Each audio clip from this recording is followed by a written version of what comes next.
Mr. Speaker, part of the tragedy of this can be seen in what happened in Garissa National Park in Africa.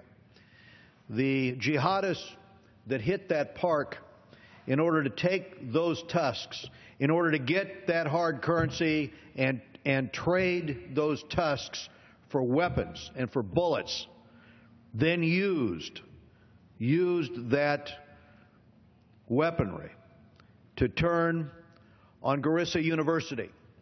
Now remember, these are jihadists. The one thing that al-Shabaab has in common with the Janjaweed and with these other jihadi organizations is a hatred, just as Boko Haram has this hatred, a hatred of those who studied.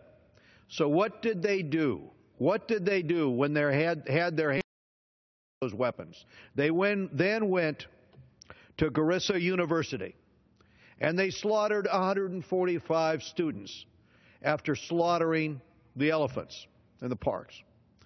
There is a direct link when jihadi organizations carry out, as Judge Ted Poe shared with you, carried out these attacks, A, to recruit, to show that they've got the power to kill, they've got the power to exterminate, to annihilate.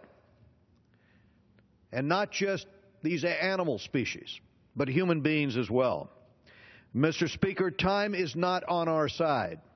Each day of inaction means more animals poached, and the coffers of terrorist organizations and rebels grow full because the criminal syndicates that buy the ivory give them the weapons and give them the money.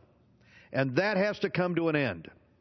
And since the time we started this debate, as Mr. Engel pointed out, 2 elephants have already been poached, have been slaughtered, because one is killed every 15 seconds now, every 15 minutes now, one is killed in Africa. It's quite possible, as Mr. Engel said, and as Mr. Poe alluded, that our children could grow up in a world without rhinoceros, without elephants, and it's no exaggeration. Certainly the forest elephant is going to be wiped out. The black rhino is going to be wiped out. Do we want to live in that kind of a world? Do we want to allow that to happen on our watch? The Global Anti-Poaching Act combats today's unprecedented level of poaching and wildlife trafficking by holding foreign governments accountable, by adding greater consequences for traffickers in this illicit trade, while also assisting those park rangers on the ground, which frankly need our help, need the help of our intelligence services, need our satellite and other capabilities, and need a better way in which to defend themselves and those parklands across Africa. Some years ago, myself and another member of this body authored legislation to help set up these national parks across Africa, the Congo Basin Forest Partnership Act, which Clay Shaw and I authored. But today, these terrorist organizations are in the parklands themselves, slaughtering these species.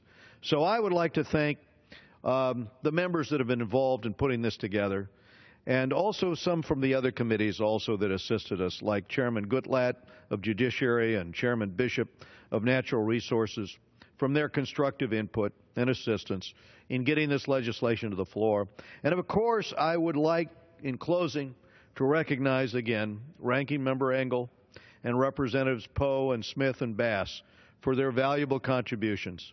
And I urge all my colleagues to seize this opportunity and vote for H.R. 2494, and then help us bring a little pressure to bear to get this bill out of the Senate. I yield back the balance of my time.